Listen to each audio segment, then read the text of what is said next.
দর্শক, এই মুহূর্তে আমরা রয়েছি ঢাকা 17, যেটি হচ্ছে ঢাকার যে 20টি আসন রয়েছে সেই 20টি আসনের মধ্যে সবচেয়ে গুরুত্বপূর্ণ যে আসন, কারণ এই আসনে প্রতিদ্বন্দ্বিতা করছেন বিএনপি চেয়ারম্যান তারেক রহমান, পাশাপাশি জামাতের যিনি প্রতিদ্বন্দ্বিতা করছেন তিনি হলো খালিদুজ্জামান। অর্থাৎ এই দুইজন প্রতিদ্বন্দ্বীর কারণে এই আসনটি সবচেয়ে গুরুত্বপূর্ণ একটি আসন হয়ে উঠেছে। চলুন আমরা জেনে নেই এই আসনের মানুষের যে মন্তব্য, ভোট নিয়ে তাদের কি আগ্রহ এবং আগামীকালকের পরিকল্পনা, তাদের সাথে আমরা একটু কথা বলি। আসলে আপনারা কি করে দেখছেন? প্রথমত আমরা আল্লাহর কাছে শুকরিয়া করছি যে আমরা নির্বাচনটা খুব উৎসব মুখরভাবে করতে পারছি এবং ঢাকা 17টা একটা প্রতীক হয়ে দাঁড়াবে, কারণ এখানে যে দাঁড়িয়েছে আমাদের জনগণের নেতা এবং বিএনপির সম্মানিত চেয়ারম্যান তারেক রহমান সাহেব, তিনি অনেক আশা আমাদের ভিতর যে জেগেছে, উনি আসার পর আমাদের অনেক আশা ভরসা আবার নতুনভাবে জেগেছে, কারণ আমরা দেশটাকে অনেক ভালোবাসি। কারণ মুক্তিযুদ্ধের সন্তান, আমার বাবাও মুক্তিযোদ্ধা টাঙ্গাইলের, তো আমরা মুক্তিযুদ্ধের সন্তান হিসেবে এতদিন ভালো মতো কথাও বলতে পারিনি। আমার বাবা 5 বার জেলে গিয়েছে এবং একবার র্যাবে তাকে অ্যারেস্ট করে নিয়েছিল। সে ঢাকা মহানগরের সভাপতি ছিল বিএনপির থেকে এবং আপন ভাই ছাত্রদলের বুয়েটের সভাপতি ছিল। তো আমরা দেখা গেছে ব্যবসা বউ বাচ্চা নিয়ে অনেক ক্ষতিগ্রস্ত হয়েছি। তো এখন আমরা স্বাধীনভাবে দেশ এবং দশের জন্য কাজ করতে চাই, আমরা নতুন প্রজন্ম, এবং আমরা মনে করি সবার আগে দেশ। এই যে একটা মটো আমাদের সবার আগে দেশ, এটা আমাদের ভিতরে সারা জীবন ছিল, বাট আমরা উৎসব মুখরভাবে কাজ করতে পারিনি, সবাই সবার স্বার্থ দেখেছে।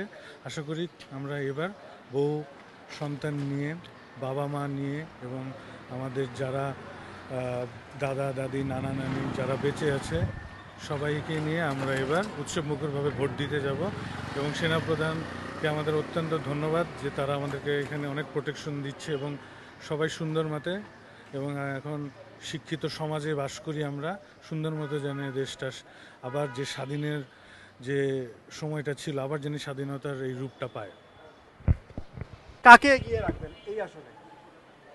আমি আপনাকে ধন্যবাদ। এই ঢাকা 17 আসনে আপনি আমাকে এগিয়ে রাখার যে প্রশ্ন করছেন, আমি আসলে বিশেষ করে মানে দুইজন প্রতিদ্বন্দ্বী আছেন। একজন হচ্ছে আমাদের দেশনায়ক তারেক রহমান, আরেকজন হচ্ছে জামাতে ইসলামী থেকে খালিদুজ্জামান। তো ওই ভদ্রলোক, আমরা যতটুকু মাঠ পর্যায়ে সকলের সাথে কথা বলছি এবং আমরা নিজেরাও যে প্রস্তুতি আছে, সেক্ষেত্রে আমরা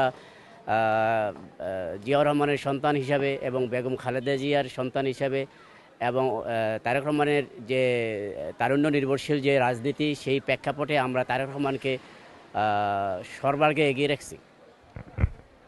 কাকে এগিয়ে রাখবেন? এখন যে পরিস্থিতি দেখতেছি, মাঠে ঘাটে অলে গলিতে যে অবস্থা দেখতেছি, জনাব তারেক রহমান খালেকুজ্জামান সাহেবের থেকে অনেক বেশি এগিয়ে আছে। সকলের মুখে জনাব তারেক রহমানের কথাই শুনতেছি, যেহেতু সকলে বলতেছে যে উনি নিষ্পেষিত, নির্যাতিত, এবং ওনার যে বলছেন একটি প্ল্যান রয়েছে, উনি হয়তো নির্বাচিত হলে দেশের প্রধানমন্ত্রী হবেন, আর দেশের প্রধানমন্ত্রী হলে উনি যে প্ল্যানটা বলেছেন হয়তো বাস্তবায়ন করতে সুবিধা হবে, বিধায় জনগণ এখন জনাব তারেক রহমানকে অনেক বেশি এগিয়ে রেখেছেন। কাকে এগিয়ে রাখবেন? দেখেন, বিএনপি একটা ন্যাশনাল পার্টি। এখানে তারেক রহমানের বাবা ছিলেন শহীদ রাষ্ট্রপতি, মা 3 বার প্রধানমন্ত্রী। তারেক রহমান উনি 17 আসনের এমপি প্রার্থী। এখানে তো বোঝাই যায় যে যেহেতু ওনার পিছনেই একটা ব্যাকগ্রাউন্ড ভালো আছে, তো এখানে তো উনি এগিয়ে আছেন, উনিই তো পাস করবেন। আমরা আশাবাদী যে ইনশাল্লাহ 12 তারিখে ইনশাল্লাহ আমরা জয় পাবো তারেক রহমানের। দেবেন। ঢাকা 17-এ জনপ্রিয় প্রার্থী হচ্ছে বিএনপি চেয়ারম্যান জনাব তারেক রহমান। আমরা গুলশান বনানীবাসী ইনশাল্লাহ তারেক রহমান সাহেবকে ভোট দেব।